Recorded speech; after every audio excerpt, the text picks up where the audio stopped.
Good morning to all. Welcome to the science class. In this video, we will discuss chapter number 9, that is force and laws of motion. And today's topic is first law of motion. There are three fundamental laws that govern the motion of objects. These three laws are known as Newton's laws of motion. The first law of motion is stated as an object remains in a state of rest or of uniform motion in a straight line unless compelled to change that state by an applied force. अगर कोई object हमारे पास rest state में है और अगर कोई object हमारे पास uniform motion के साथ मूव कर रहे स्ट्रेट लाइन के साथ, तो वो उन्हीं स्टेट में ही रहेंगे जब तक कि हम उन स्टेट को चेंज नहीं कर देते by an applied force, means कि बाहर से कोई फोर्स अप्लाई करके. ठीक है. The first law of motion is also known as the law of inertia. First law of motion को और हम क्या बोलते हैं? Law of inertia. There are certain experiences that we come across while traveling in a motor car can be explained on the basis of the law of inertia. यहाँ पे उसने बोला है कि जो हम किसी मोटर कार में ट्रैवल कर रहे हैं तो वहाँ पे हमारे पास ऐसे कुछ एक्सपीरियंसेस होते हैं जो लॉ ऑफ इनर्शिया के ऊपर डिपेंड करते हैं. We tend to remain at rest with respect to the seat until the driver applies a braking force to stop the car. यहाँ पे वो बोल रहा है हम रेस्ट स्टेट में ही रहेंगे with respect to the seat जब तक कि ड्राइवर ब्रेक अप्लाई नहीं कर देता मोटर कार को स्टॉप करने के लिए. मीन्स कि अगर ड्राइवर क्या करे कि ब्रेक्स अप्लाई कर दे तो मोटर कार किस में आ जाएगी? रेस्ट स्टेट में आ जाएगी.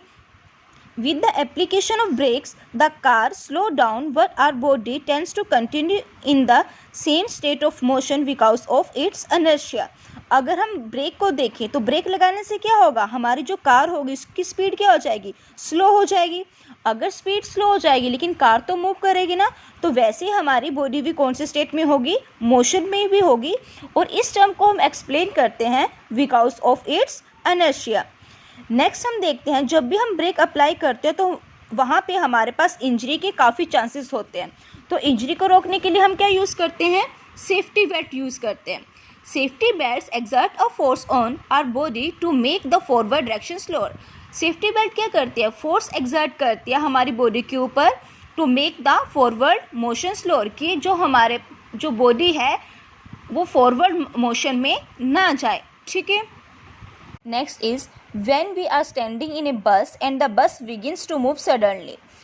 अगर हम किसी बस में खड़े हैं और बस एकदम से मूव करना स्टार्ट कर जाए तब हम बैकवर्ड डायरेक्शन पे गिरते हैं. ऐसा क्यों होता है? Because the sudden start of the bus bring the motion of the bus as well as to our feet in contact with the floor of the bus. जैसे ही बस एकदम से स्टार्ट होती है तो बस हमारे पास मोशन स्टेट में आ जाती है और साथ ही में ही जो हमारे फीट जो कांटेक्ट होते हैं बस की फ्लोर के साथ तो वो भी मोशन स्टेट में आ जाते हैं. लेकिन जो रेस्ट पार्ट है, मीन्स कि जो अपर पार्ट होता है हमारी बॉडी का, वो किस में रहता है? हमारे पास रेस्ट में रहता है. तो ये जो हम पीछे की तरफ गिरते हैं तो किसकी वजह से गिरते हैं? Because of its inertia. Next is जब हमारी मोटर कार एक शार्प टर्न लेती है हम क्या करते हैं कि एक डायरेक्शन पे मूव कर जाते हैं, तो वो भी किसकी वजह से होता है? Because of the law of inertia. Next is inertia and mass. अब हम देखेंगे कि इनर्शिया मास के साथ कैसे रिलेट करता है. अभी हमने पढ़ा कि जो न्यूटन का फर्स्ट लॉ है उसको हम लॉ ऑफ इनर्शिया भी बोलते हैं. तो यहाँ से क्वेश्चन अराइज होता है जितने भी ऑब्जेक्ट हमारे पास होते हैं क्या उनका सेम इनर्शिया होता है?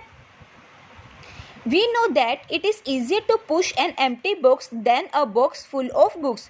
यहाँ पे उसने बोला कि हम जानते हैं कि अगर हमारे पास एक बॉक्स खाली है और दूसरा बॉक्स जो हमारे पास बुक से भरा हुआ है तो जो खाली बॉक्स होगा हम उसको easily ही पुश कर सकते हैं. नेक्स्ट इज़ अगर हम एक फुटबॉल को किक करते हैं तो वो काफ़ी दूर जाके गिरेगा. अगर हम एक स्टोन ले सेम साइज़ का, जिस साइज़ का हमारे पास फुटबॉल था उसको हम किक करें विद अ फोर्स जो हमने फोर्स फुटबॉल के लिए लगाई थी, तो हमारे पास वहाँ पे इंजरी के काफ़ी चांसेस होते हैं. मीन्स कि जैसे हमारा फुटबॉल गया वैसे हमारे पास स्टोन नहीं जाएगा. ठीक है.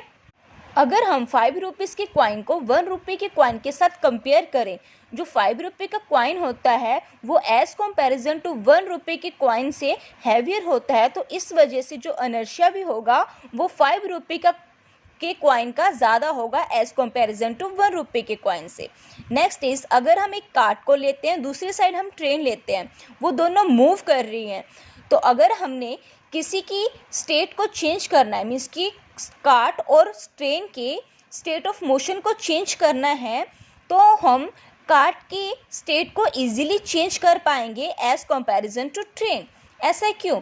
क्योंकि जो हमारे पास कार है उसका जो हमारे पास साइज़ है वो भी काफ़ी बड़ा है एज़ कंपैरिजन टू कार्ट, और उसका मास भी हमारे पास ज़्यादा होगा।